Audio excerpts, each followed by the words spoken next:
कृपया हमारे चैनल को ज़रूर सब्सक्राइब करें और इस कहानी को अंत तक सुनें।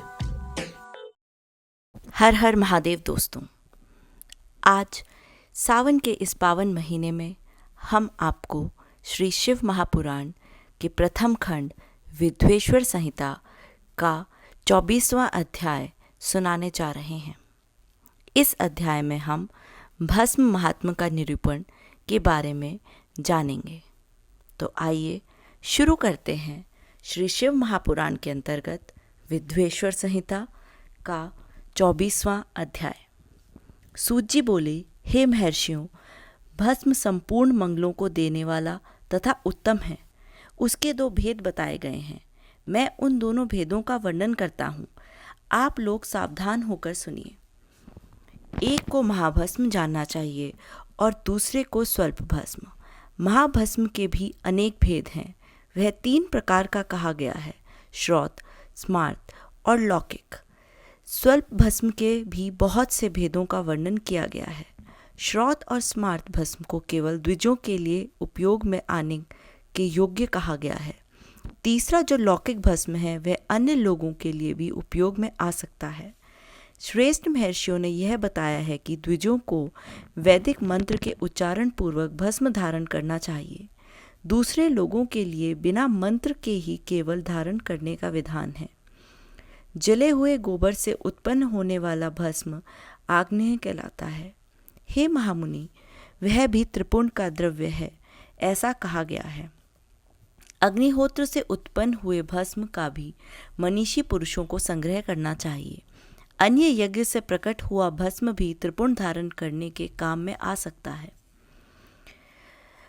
अग्नि इत्यादि 7 मंत्रों द्वारा जल मिश्रित भस्म से धूलन करना चाहिए। महर्षि जाबालिनी ने सभी वर्णों और आश्रमों के लिए मंत्र से या बिना मंत्र के भी आदरपूर्वक भस्म के त्रिपुंड लगाने की आवश्यकता बताई है।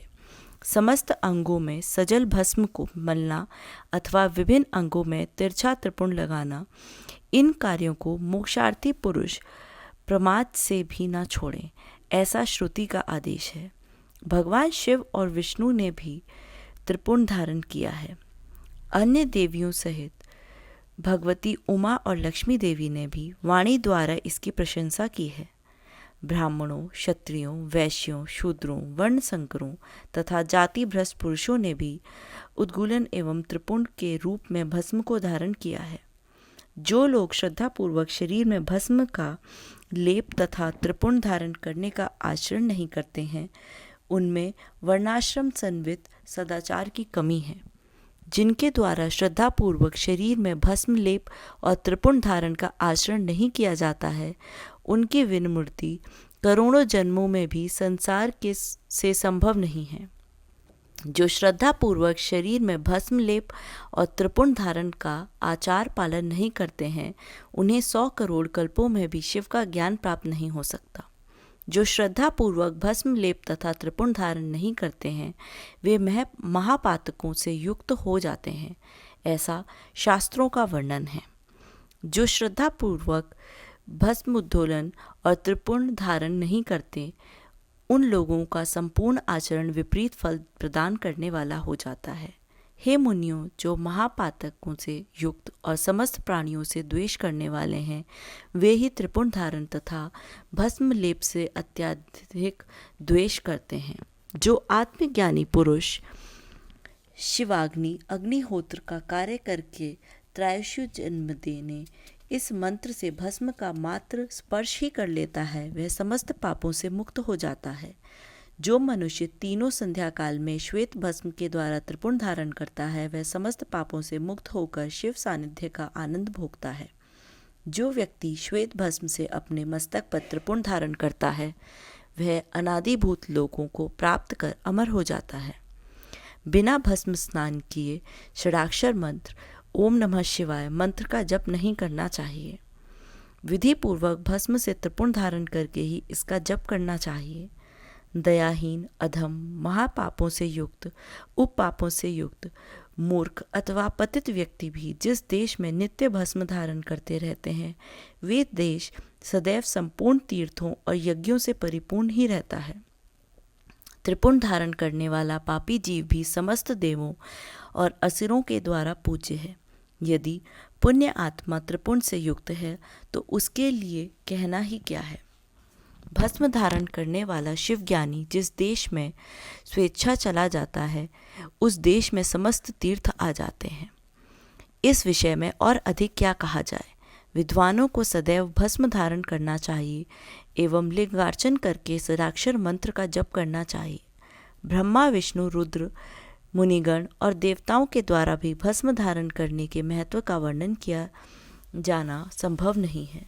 जिसने अपने वर्ण तथा आश्रम धर्म से संबंधित आचार तथा क्रियाएं लुप्त कर दी हैं, यदि वह भी त्रिपुण धारण करता है तो समस्त पापों से मुक्त हो जाता है। जो भस्म धारण करने वाले को त्याग कर धार्मिक कृत्य करते हैं उन करोड़ों जन्म लेने पर भी संसार से मुक्ति प्राप्त नहीं हो पाती है। जिस ब्राह्मण ने भस्म से अपने सर पर त्रिपुण धारण कर लिया है उसने मानो गुरु से सब कुछ पढ़ लिया है और सभी धार्मिक अनुष्ठान कर लिए हैं। जो मनुष्य भस्म धारण करने वाले को देखकर उसे कष्ट देते हैं वे निश्चित ही चांडाल से उत्पन्न हुए हैं, ऐसा विद्वानों को जानना चाहिए।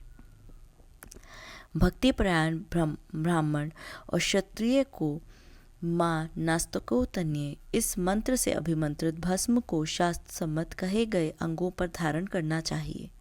वैश्य त्र्यंबक यजामहे इस मंत्र से और शूद्र शिवाय नमः इस पंचाक्षर मंत्र से भस्म को अभिमंत्रित कर धारण करें। विधवा स्त्रियों के लिए भस्म धारण की विधि शूद्रों के समान कही गई है। 5 ब्रह्मादि मंत्रों से अभिमंत्रित भस्म के द्वारा गृहस्थ त्रिपुण धारण करें। ब्रह्मचारी त्र्यंबक यजामहे इस मंत्र से भस्म को अभिमंत्रित करके और वानप्रस्थी अघोराभ्यो अस्थे इस मंत्र से भस्म को अभिमंत्रित करके त्रिपुण धारण करें। किंतु सन्यासी प्रणव के मंत्र से भस्म को अभिमंत्रित करके त्रिपुण धारण करें। जो वर्ण आश्रम धर्म से परे हैं वे शिवोहम इस भावना से नित्य त्रिपुण धारण करें और जो शिव योगी हैं वह ईशान सर्व विद्या नाम इस भावना को करता हुआ त्रिपुण धारण करें। सभी वर्णों के द्वारा भस्म धारण करने के इस उत्तम कार्य को नहीं छोड़ना चाहिए। अन्य जीवों को भी सदा भस्म धारण करनी चाहिए, ऐसा भगवान शिव का आदेश है। भस्म स्नान करने से जितने कण शरीर में प्रवेश करते हैं उतने ही शिवलिंगों को वह धारक अपने शरीर में धारण करता है। ब्राह्मण, क्षत्रिय, वैश्य, शूद्र, वर्ण संकर, स्त्री, सधवा, विधवा, बालक, पाखंडी, ब्रह्मचारी, गृहस्थ, वानप्रस्थी, सन्यासी, व्रती और सन्यासिनी स्त्रियां ये भी सभी भस्म के त्रिपुण धारण के प्रभाव के द्वारा मुक्त हो जाते हैं, इसमें संशय नहीं है। जैसा ज्ञानवश या अज्ञानवश धारण की गई अग्नि सबको समान रूप से जलाती है, वैसे ही ज्ञान या अज्ञानवश धारण किया गया भस्म भी समान रूप से सभी मनुष्यों को पवित्र करता है। भस्म तथा रुद्राक्ष धारण के बिना जल अथवा अन्न को अंश मात्र भी नहीं खाना चाहिए। गृहस्थ, वानप्रस्थ, सन्यासी और वर्ण संकर जाति का व्यक्ति यदि भस्म एवं रुद्राक्ष को धारण किए बिना भोजन करता है तो वह मात्र पाप ही खाता है और नरक की ओर प्रस्थान करता है। ऐसे समय में उक्त वर्ण धर्मों का वह व्यक्ति गायत्री मंत्र के जप से तथा सन्यासी मुख प्रणव मंत्र के जप से प्रायश्चित करके मुक्ति प्राप्त कर सकता है। जो त्रिपुण की निंदा करते हैं वे साक्षात शिव की ही निंदा करते हैं और जो त्रिपुण को धारण करते हैं वे साक्षात उन्हीं शिव को ही धारण करते हैं। भस्म रहित भाल को धिक्कार है। शिवालय, शिव मंदिर रहित ग्राम को धिक्कार है। शिवार्चन से रहित जन्म को धिक्कार है और शिव ज्ञान रहित विद्या को धिक्कार है।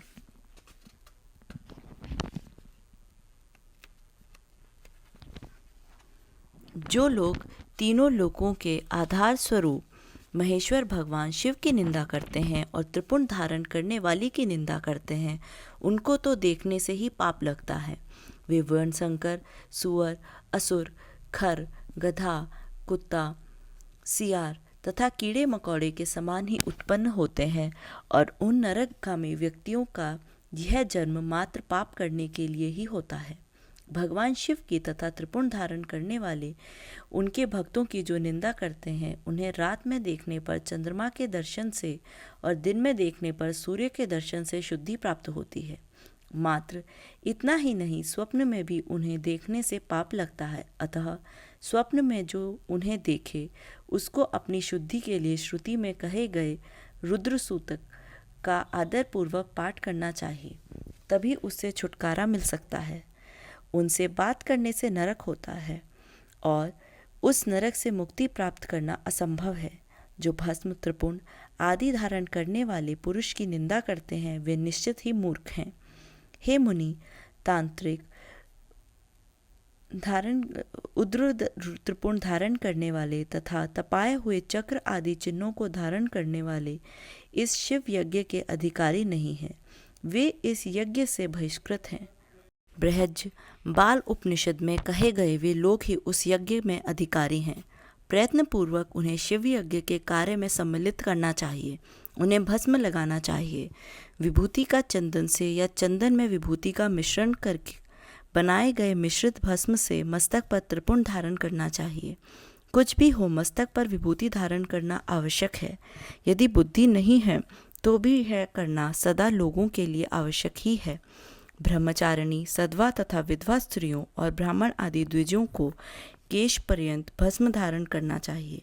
इसी प्रकार ब्रह्मचार्य आदि आश्रमों वाले को भी स्वच्छ विभूति धारण करना उचित है, क्योंकि विभूति मोक्ष देने वाली और समस्त पापों का नाश करने वाली है। जो भस्म द्वारा विधि पूर्वक त्रिपुण धारण करता है, वह ब्रह्म हत्या आदि महापातक समूहों और उपपातकों से मुक्त हो जाता है।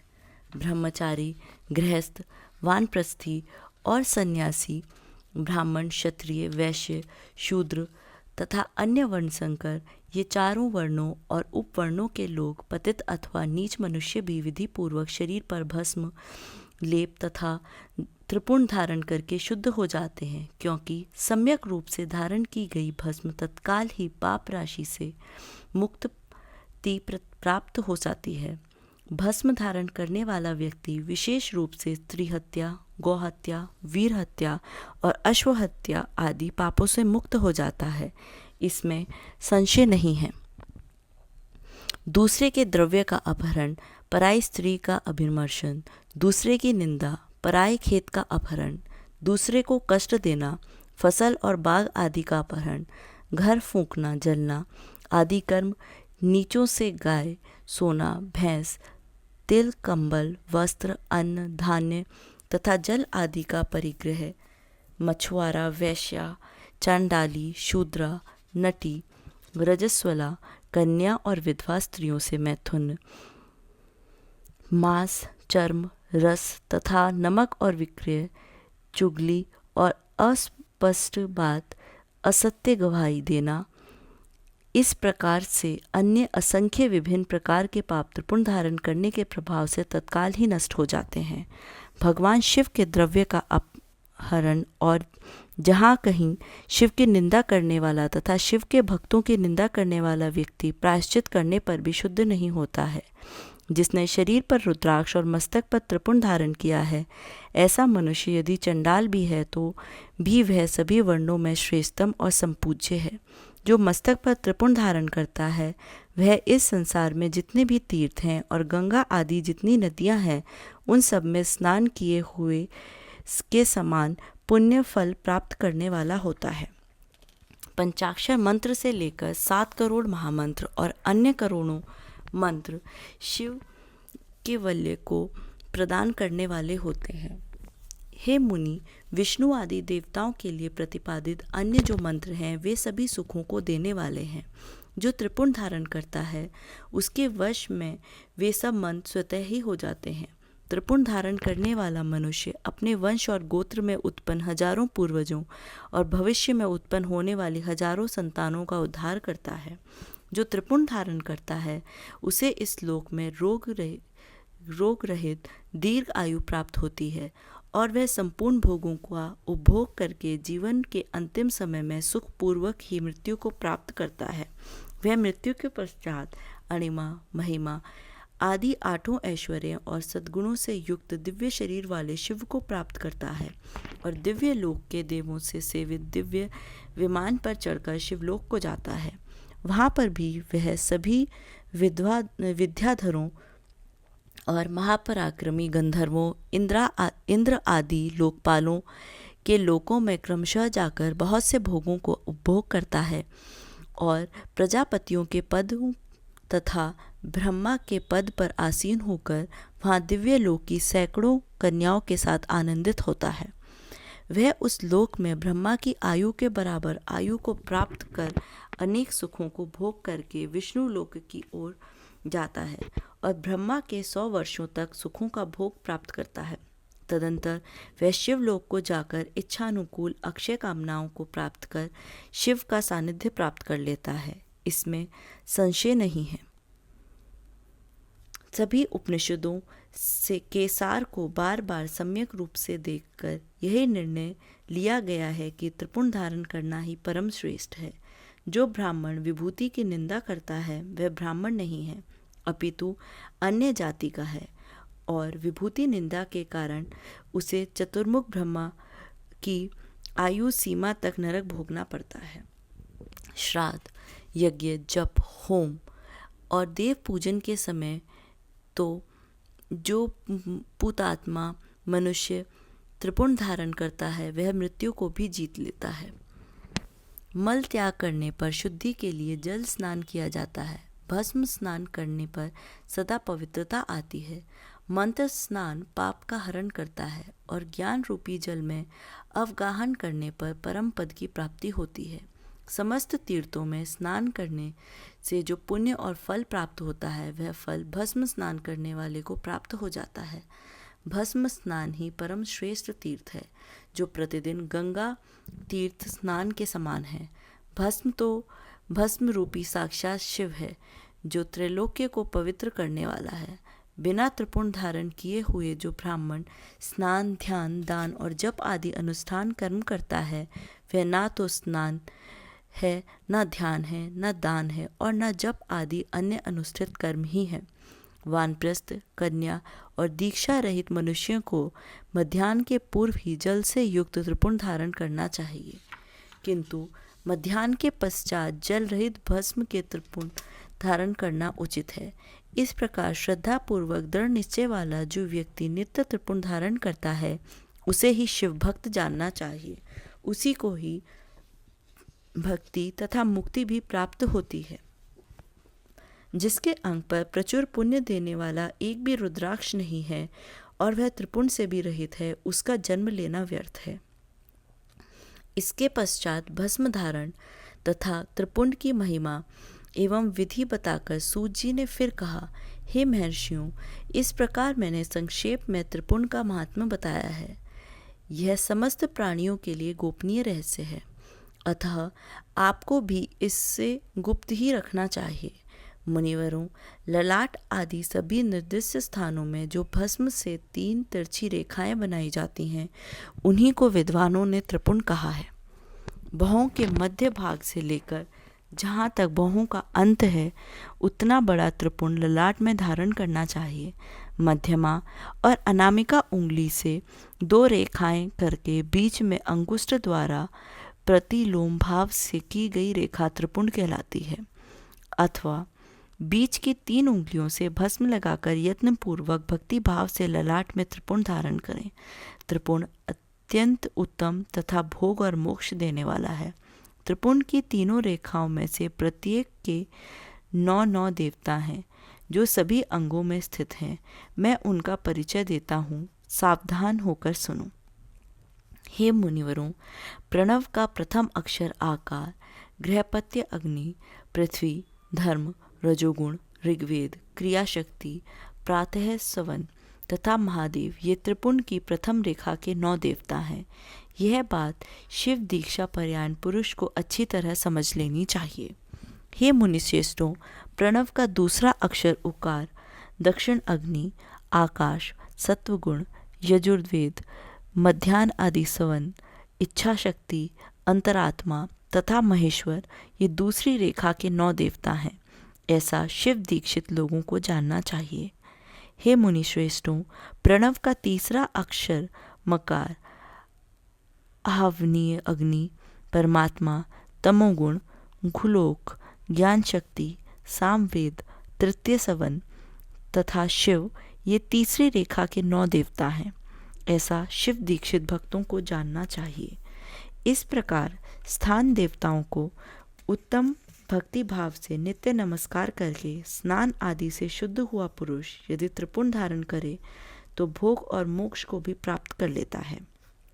हे मुनीश्वरों, ये संपूर्ण अंगों में स्थान देवता बताए गए हैं।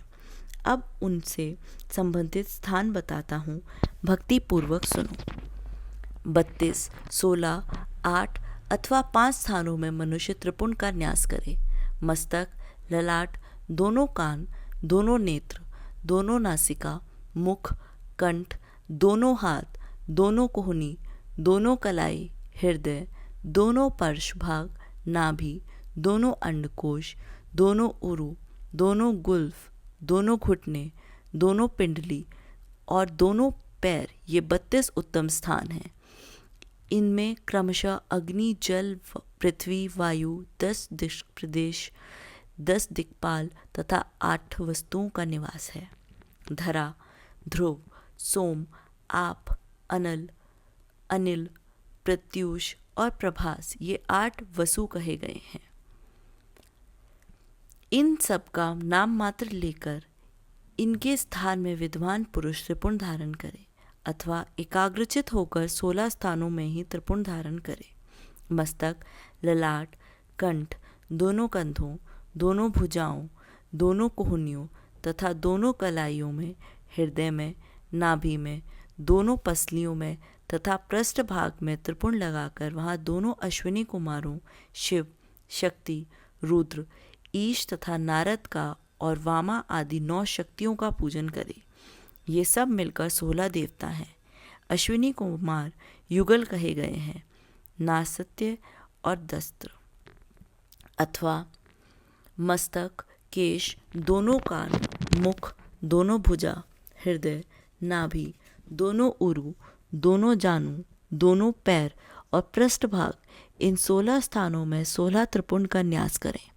मस्तक में शिव, केशों में चंद्रमा, दोनों कानों में रुद्र और ब्रह्मा, मुख में विघ्नराज गणेश, दोनों भुजाओं में विष्णु और लक्ष्मी, हृदय में शंभु, नाभि में प्रजापति, दोनों उरुओं में नाग और नाग कन्याएं, दोनों घुटनों में ऋषि कन्याएं, दोनों पैरों में समुद्र तथा विशाल पृष्ठभाग में संपूर्ण तीर्थ देवता रूप से विराजमान है।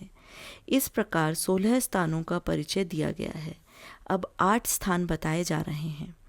गृहस्थान, ललाट, परम उत्तम कर्णयुगल, दोनों कंधे, हृदय और नाभि, ये 8 स्थान हैं। इनमें ब्रह्मा तथा सप्तऋषि, ये 8 देवता बताए गए हैं।